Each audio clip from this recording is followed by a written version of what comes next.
अस्सलाम वालेकुम स्टूडेंट्स। अब हम पढ़ने जा रहे हैं फेज़। तो फेज़ क्या है? फेज़ का मतलब तो आप जानते ही हैं, आप प्रीवियस यूनिट में पढ़ चुके हैं। इसका मतलब है जनाब एंगल। हमने जो यहाँ पर पढ़ना है वो है important in phase, out of phase. Out of phase का मतलब अपोजिट फेज़ भी होता है। अब ज़रा ये पढ़ने से पहले हम एक और चीज़ पढ़ेंगे कि फेज़ और वेवलेंथ क्या होती है। ये है मेरे पास एक वेव, ये लें जनाब, ये वेव है। इस वेव में यहाँ तक है एक वेवलेंथ, यू नो लैम्डा, यहाँ तक ये भी लैम्डा है, और यहाँ तक ये भी लैम्डा है। एक पूरी वेव को लैम्डा कहते हैं। लेकिन अगर मैं एंगल की बात करूं तो ये एंगल 2 पाई, यहाँ 4 पाई, यहाँ 6 पाई। इसका मतलब एक लैम्डा के लिए एंगल है 2 पाई, 2 लैम्डा के लिए 4 पाई, 3 लैम्डा के लिए 6 पाई। यानी लेंथ से जब आपने फेज में जाना 2 से ज़रब दे दो, 2 से मल्टीप्लाई कर दो। एक लैम्डा एंगल 2 पाई, 2 लैम्डा, ये लैम्डा और ये लैम्डा ऐड हो गए तो 4 पाई, और ये 3 लैम्डा पे 6 पाई। ये बात हमें समझ आ गई। अब इन फेज क्या होते हैं? अब हम बात करेंगे सेपरेशन की। ऐसे 2 पॉइंट जिनके दरमियान एक पूरे लैम्डा का या 2 लैम्डा का या 3 लैम्डा का या 4 लैम्डा का, 5 लैम्डा का, यानी इंटीग्रल मल्टीपल ऑफ लैम्डा का डिफरेंस होगा, उनको हम कहेंगे इन फेज। जैसे ये मैं नंबरिंग कर लेता हूं, 1 2 3 and 4। They are in phase. 1 और 2 के दरमियान कितना फर्क है? 1 लैम्डा का। 1 एंड 3 के दरमियान कितना है फर्क? 2 लैम्डा का। 1 एंड 4 के दरमियान डिफरेंस है 3 लैम्डा का। सो 1 2 3 4, 4 के साथ 3, 4 के साथ 2, 4 के साथ 1, किसी की 2 की बात कर लें, दे आर इन फेज। अब अगर आप लेंथ के लिहाज से बात करते हैं तो मैंने आपको बता दिया, ऐसे 2 पॉइंट जिनके दरमियान सेपरेशन हो integral multiple of lambda, they are in phase. लेकिन अगर आप वेवलेंथ के अलावा कोई और बात करते हैं, यानी एंगल के पॉइंट ऑफ व्यू से बात करते हैं, तो ज़रा गौर से देखिए, इस 1 और 2 के दरमियान कितना फ़र्क है? 2 पाई का। 1 और 3 के दरमियान फ़र्क है 4 पाई का, और 1 एंड 4 के दरमियान है 6 पाई का। तो मैं यूं कह सकता हूं कि ऐसे 2 पॉइंट जिनके दरमियान डिफरेंस हो 2 पाई का, 4 पाई का, 6 पाई का, या इसकी बजाय मैं लिख सकता हूं 2 पाई इंटू एन, यानी इंटीग्रल मल्टीपल ऑफ 2 पाई। यानी ऐसे पॉइंट्स जिनके दरमियान इंटीग्रल मल्टीपल ऑफ लैम्डा का डिफरेंस होगा, दे आर इन फेज। या यूं कह लें, ऐसे 2 पॉइंट जिनके दरमियान इंटीग्रल मल्टीपल ऑफ 2 पाई का फेज डिफरेंस होगा, दे आर इन फेज। तो जब एंगल की शक्ल में बात करें तो लफ्ज़ बोला करें फेज, जब इसकी बात करें तो बात किया करें लेंथ। ठीक हो गया? तो लेंथ कितनी? इंटीग्रल मल्टीपल ऑफ लैम्डा, और फेज कितना, एंगल कितना, इंटीग्रल मल्टीपल ऑफ 2 पाई। ठीक है? यानी 1 2 3 4 दे आर ए फेज। आप ज़रूरी नहीं ऐसे ऐसे कर लो, इसका नाम है ए, बिल्कुल इसी पोजीशन पे जाके B C D, they are in phase. ठीक हो गया? अब हम बात करते हैं एक रिलेशन की। ज़रा गौर से देखिए, अगर एंगल हो जनाब 2 पाई, ठीक है, तो नहीं, मैं यहाँ दोबारा लिखता हूँ, अगर पाथ हो लैम्डा तो एंगल कितना होता है? 2 पाई। यानी अगर पाथ लैम्डा की इक्वल है तो एंगल 2 पाई है। अगर ये यूनिटी का रूल लगाएं, अगर पाथ 1 हो तो 2 पाई बाय लैम्डा, और अगर पाथ हो x देन फाई होगा 2 pi over lambda into x. मसलन आप मुझे ये बताइए कि अगर मैं कहता हूँ यार ये एक पॉइंट है और दूसरा पॉइंट ये है, इन दो के दरमियान कितनी लेंथ है, आप कहेंगे 1 लैम्डा। मैं अगर पूछूंगा एंगल बताओ तो आप कहेंगे सर 2 पाई। लेकिन अगर मैं आपसे कहूँ कि एक पॉइंट ये है, एक पॉइंट ये है, इनके दरमियान है x लेंथ, एंगल बताओ, ये फार्मूला अप्लाई करेंगे। x अगर आपको पता हो तो आपने फाई फाइंड आउट करना है। इससे रेलेवेंट न्यूमेरिकल मैं आपको करवाऊंगा, ठीक हो गया। अब हम बात करते हैं आउट ऑफ फेज की। अगर आउट ऑफ फेज की बात तब होगी अगर हाफ लैम्डा की शक्ल में 135, यानी अगर हो difference odd multiple of lambda by 2, इसको हम लिख सकते हैं 2n plus 1 into lambda by 2, या 2 अदर ले जाओ n plus 1 by 2 into lambda. अगर ये पाथ डिफरेंस हो दो पॉइंट के दरमियान ऑड, ठीक है, सॉरी ये ऑड है, odd multiple of lambda by 2 या n plus 1 by 2 multiple of lambda, ठीक है। तो ऐसे दो पॉइंट होंगे आउट ऑफ फेज, ठीक है। जैसे ये देखिए एग्जांपल,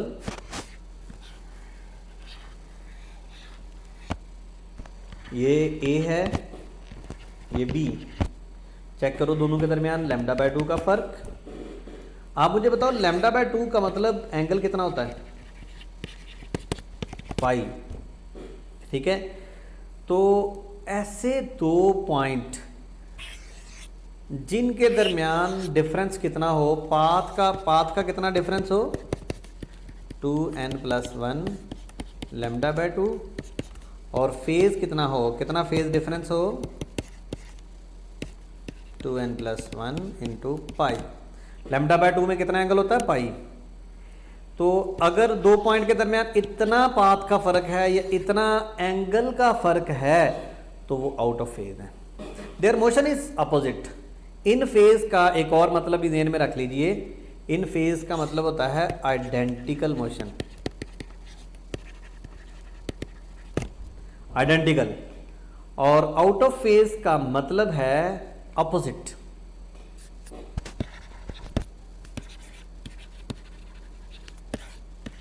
अपोजिट मोशन। तो अपोजिट मोशन कब कब होगी, odd integral multiple of half lambda या ऑड मल्टीपल ऑफ पाई, ये फेज डिफरेंस है। हाँ देखिए जरा, ए और बी आउट ऑफ फेज, इस तरह से ये सी है, ये डी है, सी और ए इन फेज हैं, लेकिन ए बी क्या है, आउट, ए सी क्या है, इन। इस तरह सी डी क्या है, आउट, ठीक है। और ए डी क्या है, आउट। ये ए है, ये डी है। ए और डी के दरमियान पाथ का फर्क पता कितना है, बताइए ज़रा। यहाँ तक लैम्डा और ये हाफ लैम्डा, ए और डी के दरमियान 3 लैम्डा बाय 2 है, ठीक हो गया, 1.5 लैम्डा। Okay, got it. ये फार्मूला वो दोबारा बात आ रही है वो जो मैं आपको समझा चुका हूँ। अब हम बात करेंगे सुपरपोजिशन प्रिंसिपल, ठीक है। अब इस फार्मूले की एप्लीकेशन आएगी 2 pi over lambda into x. याद रखिएगा ये है एंगल, ये है वेवलेंथ, और ये x any distance between 2 points on a wave. For example मैं कहता हूँ कि ये एक वेव है, इसमें इस पॉइंट और इस पॉइंट के दरमियान डिस्टेंस है x, एंगल बताओ। अब आपको पता है कि ये यहाँ से लेकर यहाँ तक हाफ लैम्डा बन रहा है, पुट कर लें यहाँ पर 2 pi over lambda, lambda by 2 पाई, और आपको पता है ना हाफ लैम्डा के लिए पाई एंगल होता है। तो इस तरह से, अच्छा ये फार्मूला ज़रा और सिंप्लीफाई कर लीजिए, 2 पाई बाय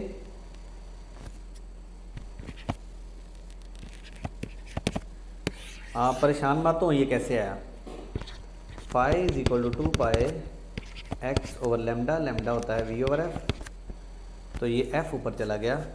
तो ये तब भी अप्लाई हो सकता है अगर आपको वेलोसिटी गिवन हो, फ्रीक्वेंसी गिवन हो, एक्स गिवन हो, फेज फाइंड आउट करने के लिए कहा जाए तो आप इसको अप्लाई करेंगे। सुपरपोजिशन प्रिंसिपल, सुपरपोजिशन प्रिंसिपल क्या है, ये superposition principle occurs when there is more than one wave in a medium at a given time. For example superposition principle की बेस के ऊपर हम पढ़ेंगे इंटरफेरेंस, स्टेशनरी वेव्स,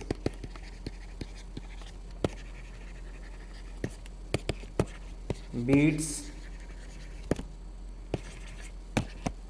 ये हमारे सिलेबस में नहीं है, इसकी इंट्रोडक्शन करेंगे स्टेशनरी वेव्स और इंटरफेरेंस की। So the principle of superposition states that a medium is affected by each individual wave, how much if affected a medium by 2 waves, यानी 2 वेव्स का मीडियम के ऊपर कंबाइन अफेक्ट क्या होता है। अब जरा देखिए प्रिंसिपल ऑफ सुपरपोजिशन है क्या, when 2 or more waves reach a point of the medium simultaneously, then the resultant displacement of that point of the medium is equal to the sum of the individual displacements produced by each wave। मसलन ये example है, ये B है और ये A है, जब ये दोनों सुपरपोजिशन की इन दोनों ने, तो ये जो एम्पलीट्यूड बनेगा ये क्या बनेगा, A प्लस B।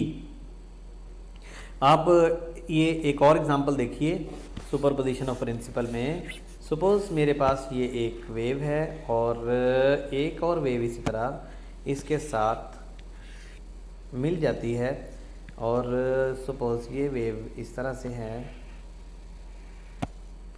इसका एम्पलीट्यूड है 2 सेंटीमीटर और इसका एम्पलीट्यूड भी सपोज 2 सेंटीमीटर है, तो इन दोनों का जो कंबाइंड इफेक्ट होगा उसका एम्पलीट्यूड होगा 4 सेंटीमीटर। अगर इसको मैं नाम दे दूं y1, इसको नाम दे दूं y2, तो ये वाला है y1 प्लस y2। अगर ये 3 वेव मिलती हैं तो y1 plus y2 plus y3, लेकिन अगर ऐसा हो कि 2 वेव्स इस तरह से मिलें कि इसका एम्पलीट्यूड और उसका एम्पलीट्यूड अपोजिट में आ जाएं, यानी क्रस्ट पे ट्रफ आ जाए, तो वो ये y1 है, ये y2 है, y1 है 2 सेंटीमीटर, y2 है 3 सेंटीमीटर, तो रिजल्टेंट आएगा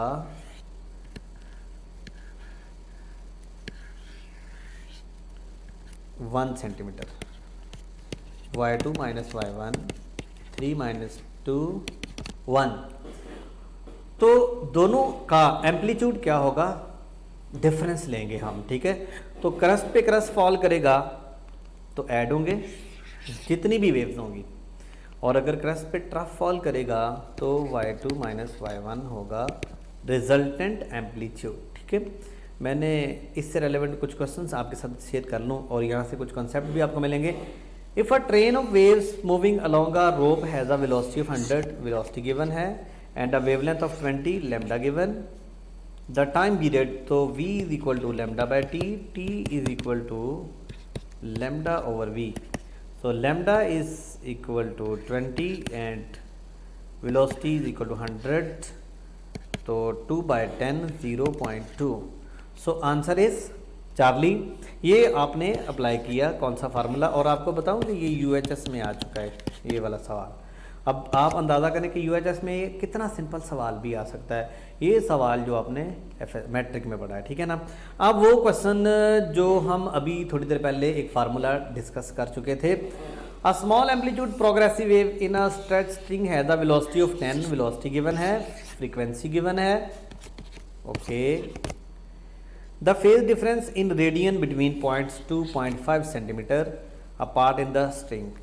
फाई इज इक्वल टू, ये फाइंड आउट करना है, phi is equal to 2 pi over lambda into x. याद होगा आपको अभी, phi is equal to 2 pi over v into x F. Phi is equal to 2 pi over velocity is 10 and x is, this is x। दो point के दरमियान जो difference है वो 2.5 सेंटीमीटर, वो x है। अच्छा जी, x को मैं लिख लेता हूँ 2 ओवर 25 ओवर 1000।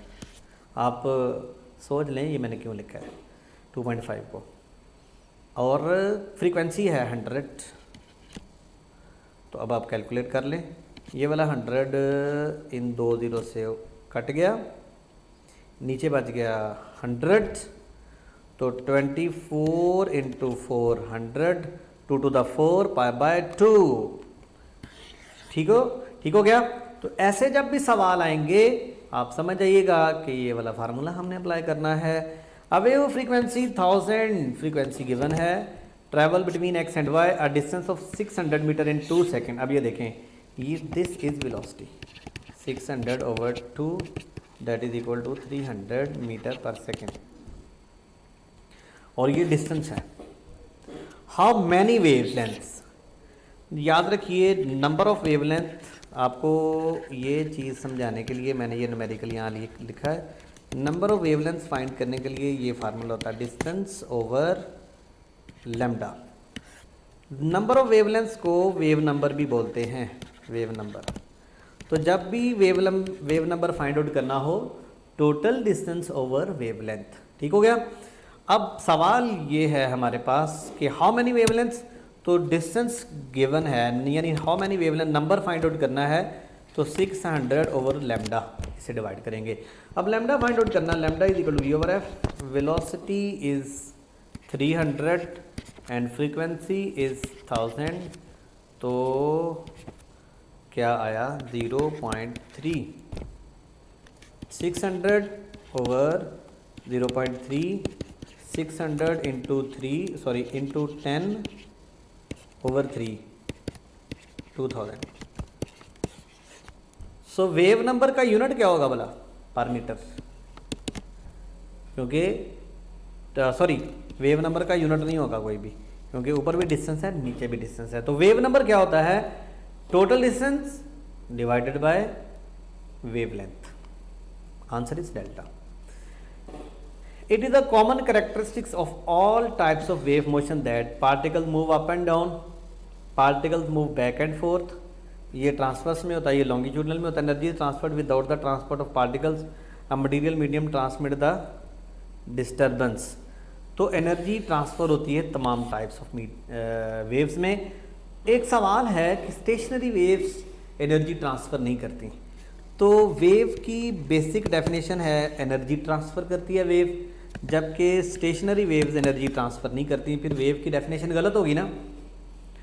वेव ट्रांसफ़र करती है, waves transfer energy and momentum. हम कहते हैं, हमने कभी एक्सेप्शनल केस डिस्कस नहीं किया, हम हमेशा कहते हैं waves transfer energy and momentum.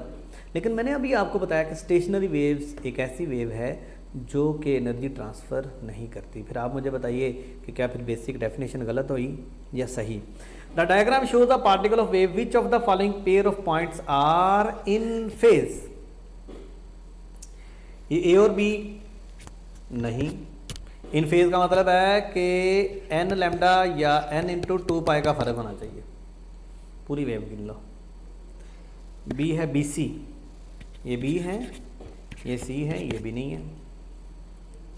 C option देखिए, चार्ली ऑप्शन देखिए, बी डी ये बी है और ये डी है। चले देखते हैं, ये इस जगह पे और इस जगह पे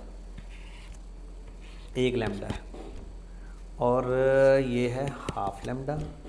इसका मतलब है पूरे 1.5 लैम्डा का फर्क है। बी डी नहीं हो सकता। हाँ, ये तो होगा फिर। ये बी है, ये ई है, यहाँ तक एक लैम्डा और यहाँ तक एक और लैम्डा, तो पूरे 2 लैम्डा का फ़र्क। ऐसे सवाल आएंगे तो आप गलती नहीं करेंगे इंशाल्लाह। Thank you. अब अगले लेक्चर में मैंने आपको पढ़ाना है स्टेशनरी वेव्स। तो इम्पॉर्टेंट है टॉपिक। स्टेशनरी वेव्स से पहले मैं ज़रा आपको रिफ्लेक्शन भी पढ़ा दूंगा, तो आप ज़रा अगला लेक्चर लेने से पहले इनको पढ़ लीजिएगा। अल्लाह हाफिज़।